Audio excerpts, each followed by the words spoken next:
Okay, we're in the second half of chapter 15 of Anne of Green Gables.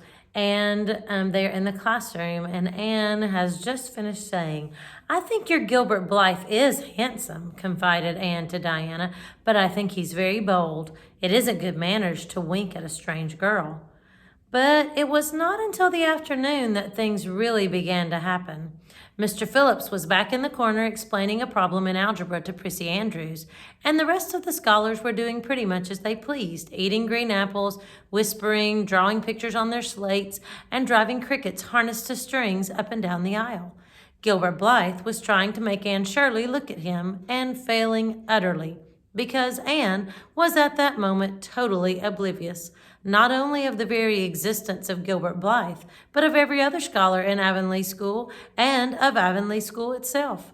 With her chin propped on her hands and her eyes fixed on the blue glimpse of the lake of shining waters that the west window afforded, she was far away in a gorgeous dreamland, hearing and seeing nothing save her own wonderful visions. Gilbert Blythe wasn't used to putting himself out to make a girl look at him and meeting with failure.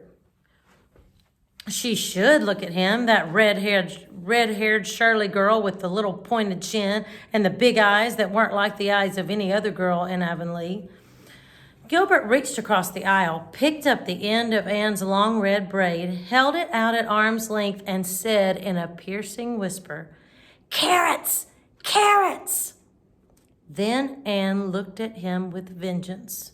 She did more than look. She sprang to her feet, her bright fancies falling into cureless ruin. She flashed one indignant glance at Gilbert from eyes whose angry sparkle was swiftly quenched in equally angry tears. "You mean, hateful boy!" she exclaimed passionately. "How dare you!" And then, thwack! Anne had brought her slate down on Gilbert's head and cracked it, slate, not head, clear across. Avonlea School always enjoyed a scene. This was an especially enjoyable one. Everybody said, in horrified delight. Diana gasped. Ruby Gillis, who was inclined to be hysterical, began to cry. Tommy Sloane let his team of crickets escape him altogether while he stared open-mouthed at the tableau.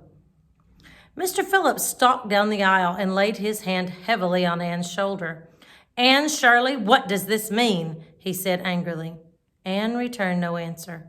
It was asking too much of flesh and blood to expect her to tell before the whole school that she had been called carrots. Gilbert it was who spoke up stoutly. "It was my fault, Mr. Phillips. I teased her." Mr. Phillips paid no heed to Gilbert. "I am sorry to see a pupil of mine displaying such a temper and such a vindictive spirit," he said in a solemn tone, as if the mere fact of being a pupil of his ought to root out all evil passions from the hearts of small, imperfect mortals. "Anne, go and stand on the platform in front of the blackboard for the rest of the afternoon." Anne would have infinitely preferred a whipping to this punishment, under which her sensitive spirit quivered as from a whiplash. With a white, set face, she obeyed. Mr. Phillips took a chalk crayon and wrote on the blackboard above her head, "Anne Shirley has a very bad temper. Anne Shirley must learn to control her temper," and then read it out loud so that even the primer class, who couldn't read writing, should understand it. Anne stood there the rest of the afternoon with that legend above her. She did not cry or hang her head. Anger was still too hot in her heart for that, and it sustained her amid all her agony of humiliation. With resentful eyes and passion-red cheeks, she confronted alike Diana's sympathetic gaze and Charlie Sloane's indignant nods and Josie Pye's malicious smiles. As for Gilbert Blythe, she would not even look at him. She would never look at him again. She would never speak to him again. When school was dismissed, Anne marched out with her red head held high.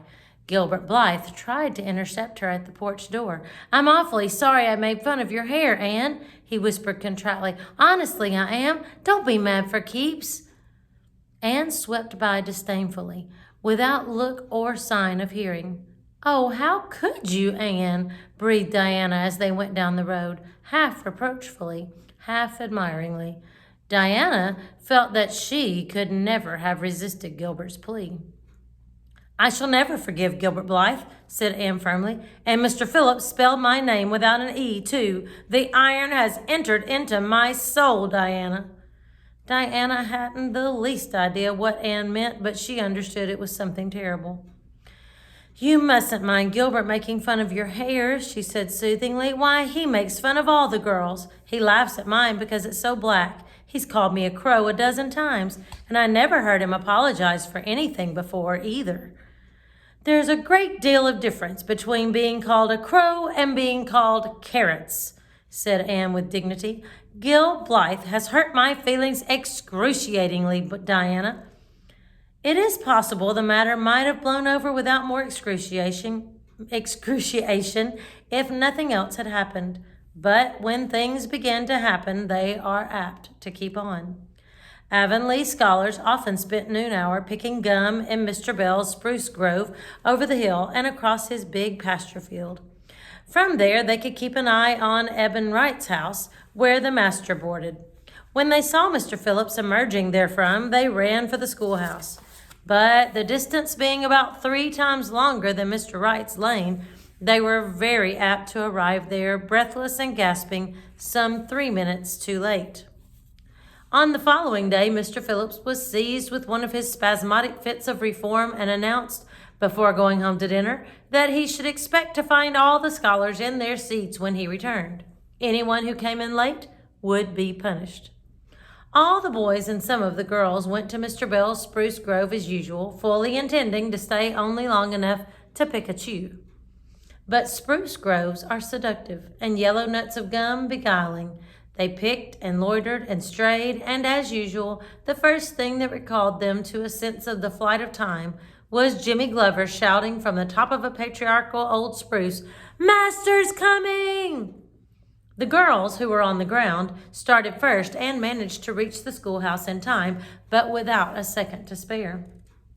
The boys, who had wriggled hastily down from the trees, were later, and Anne, who had not been picking gum at all, but was wandering happily in the far end of the grove, waist deep among the bracken, singing softly to herself, with a wreath of rice lilies on her hair, as if she were some wild divinity of the shadowy places, was latest of all.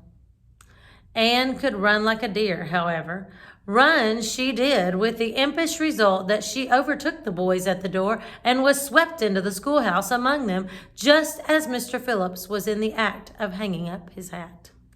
Mr. Phillips' brief reforming energy was over. He didn't want the bother of punishing a dozen pupils, but it was necessary to do something to save his word, so he looked about for a scapegoat and found it in Anne, who had dropped into her seat, gasping for breath, with her forgotten lily wreath hanging askew over one ear and giving her a particularly rakish and disheveled appearance.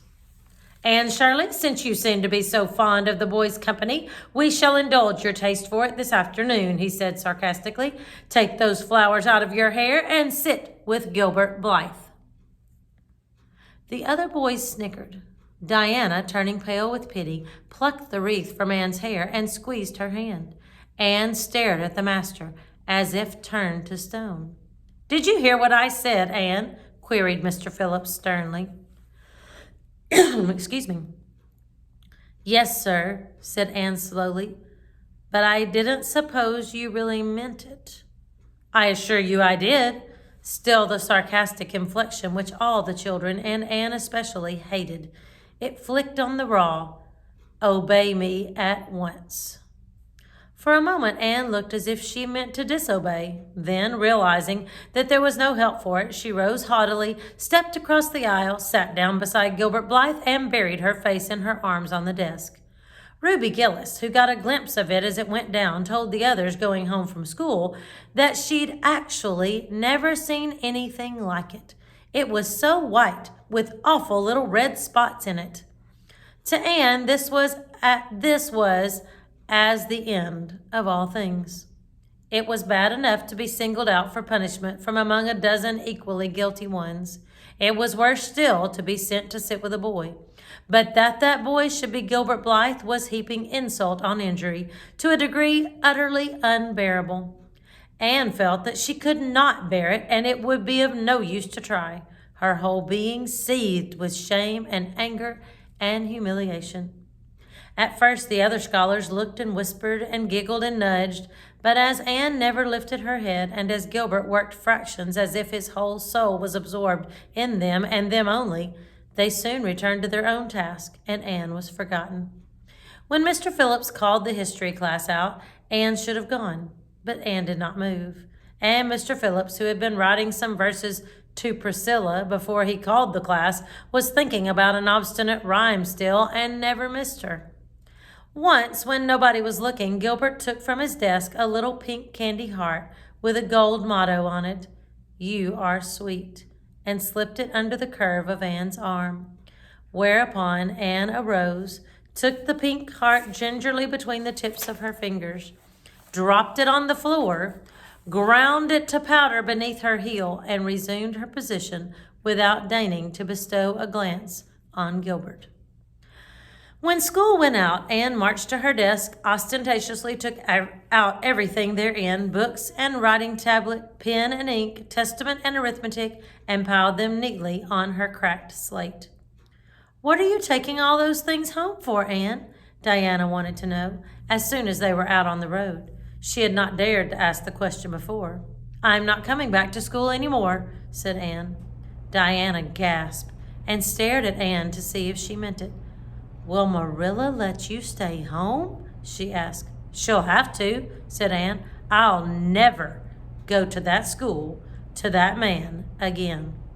"Oh, Anne," Diana looked as if she were ready to cry. "I do think you're mean. What shall I do? Mr. Phillips will make me sit with that horrid Gertie Pye. I know he will because she is sitting alone. Please do come back, Anne." "I'd do almost anything in the world for you, Diana," said Anne sadly. "I'd let myself be torn limb from limb if it would do you any good, but I can't do this, so please don't ask it. You harrow up my very soul." "Just think of all the fun you will miss," mourned Diana. "We are going to build the loveliest new house down by the brook, and we'll be playing ball next week, and you've never played ball, Anne. It's tremendously exciting. And we're going to learn a new song. Jane Andrews is practicing it up now, and Alice Andrews is going to bring a new pansy book next week, and we're all going to read it out loud, chapter about, down by the brook. And you know you are so fond of reading out loud, Anne." Nothing moved Anne in the least. Her mind was made up. She would not go to school to Mr. Phillips again. She told Marilla so when she got home. "Nonsense," said Marilla. "It isn't nonsense at all," said Anne, gazing at Marilla with solemn, reproachful eyes. "Don't you understand, Marilla? I've been insulted." "Insulted fiddlesticks! You'll go to school tomorrow as usual." "Oh, no." Anne shook her head gently. I'm not going back, Marilla. I'll learn my lessons at home, and I'll be as good as I can be and hold my tongue all the time if it's possible at all. But I will not go back to school, I assure you." Marilla saw something remarkably like unyielding stubbornness looking out of Anne's small face. She understood that she would have trouble in overcoming it, but she resolved wisely to say nothing more just then. "I'll run down and see Rachel about it this evening," she thought. "There's no use reasoning with Anne now. She's too worked up, and I've an idea she can be awful stubborn if she takes the notion. For, as I can make out from her story, Mr. Phillips has been carrying matters with a rather high hand. But it would never do to say so to her. I'll just talk it over with Rachel. She's sent 10 children to school, and she ought to know something about it. She'll have heard the whole story, too, by this time." Marilla found Mrs. Lynde knitting quilts as industriously and cheerfully as usual. "I suppose you know what I've come about," she said, a little shamefacedly. Mrs. Rachel nodded. "About Anne's fuss in school, I reckon," she said. "Tilly Boulter was in on her way home from school and told me all about it." "I don't know what to do with her," said Marilla. "She declares she won't go back to school. I never saw a child so worked up. I've been expecting trouble ever since she started to school. I knew things were going too smooth to last. She's so high-strung. What would you advise, Rachel?" Well, since you've asked my advice, Marilla, said Mrs. Lynde amiably. Mrs. Lynde dearly loved to be asked for advice. I'd just humor her a little at first. That's what I'd do. It's my belief that Mr. Phillips was in the wrong. Of course, it doesn't do to say so to the children, you know. And of course, he did right to punish her yesterday for giving way to temper. But today was different. The others who were late should have been punished as well as Anne. That's what. And I don't believe in making the girls sit with the boys for punishment. It isn't modest. Tilly Bolter was real indignant. She took Anne's part right through and said all the scholars did too. Anne seems real popular among them somehow. I never thought she'd take with them so well. Then you really think I'd better let her stay home? Said Marilla in amazement. Yes. That is, I wouldn't say school to her again until she said it herself. Depend upon it, Marilla, she'll cool off in a week or so and be ready enough to go back to school on her own. That's what, while if you were to make her go back right off, dear knows what freak or tantrum she'd take next and make more trouble than ever. The less fuss made about it, the better, in my opinion. She won't miss much by not going to school as far as that goes. Mr. Phillips isn't any good at all as a teacher. The order he keeps is scandalous, that's what, and he neglects the young fry and puts all his time on those big scholars he's getting ready for Queens. He'd never have got the school for another year if his uncle hadn't been a trustee, the trustee, for he just leads the other two around by the nose, that's what. I declare I don't know what education in this island is coming to. Mrs. Rachel shook her head as much as to say, if she were only at the head of the educational system of the province, things would be much better managed. Marilla took Mrs. Rachel's advice, and not another word was said to Anne about going back to school. She learned her lessons at home, did her chores, and played with Diana in the chilly purple autumn twilights. But when she met Gilbert Blythe on the road or encountered him in Sunday school, she passed him by with an icy contempt that was no whit thawed by his evident desire to appease her. Even Diana's efforts as a peacemaker were of no avail. Anne had evidently made up her mind to hate Gilbert Blythe to the end of life. As much as she hated Gilbert, however, did she love Diana with all the love of her passionate little heart, equally intense in its likes and dislikes. One evening, Marilla, coming in from the orchard with a basket of apples, found Anne sitting alone by the east window in the twilight, crying bitterly. "Whatever's the matter now, Anne?" she asked. "It's about Diana," sobbed Anne luxuriously. "I love Diana so, Marilla. I cannot ever live without her, but I know very well when we grow up that Diana will get married and go away and leave me, and oh, what shall I do? I hate her husband. I just hate him furiously. I've been imagining it all out, the wedding and everything, Diana dressed in snowy garments with a veil and looking as beautiful and regal as a queen, and me the bridesmaid with a lovely dress too and puffed sleeves, but with a breaking heart hid beneath my smiling face, and then bidding Diana goodbye." Here Anne broke down entirely and wept with increasing bitterness. Marilla turned quickly away to hide her twitching face, but it was no use. She collapsed on the nearest chair and burst into such a hearty and unusual peal of laughter that Matthew, crossing the yard outside, halted in amazement. When had he heard Marilla laugh like that before? "Well, Anne Shirley," said Marilla as soon as she could speak, "if you must borrow trouble, for pity's sake borrow it handier home. I should think you had an imagination, sure enough." So Marilla was saying, my lands, of all the things to be worried about and crying about, worrying about when Diana gets married, which will be a very long time from now, is kind of crazy. All right, we'll pick up tomorrow in chapter 16. Diana is invited to tea with tragic results. See you then.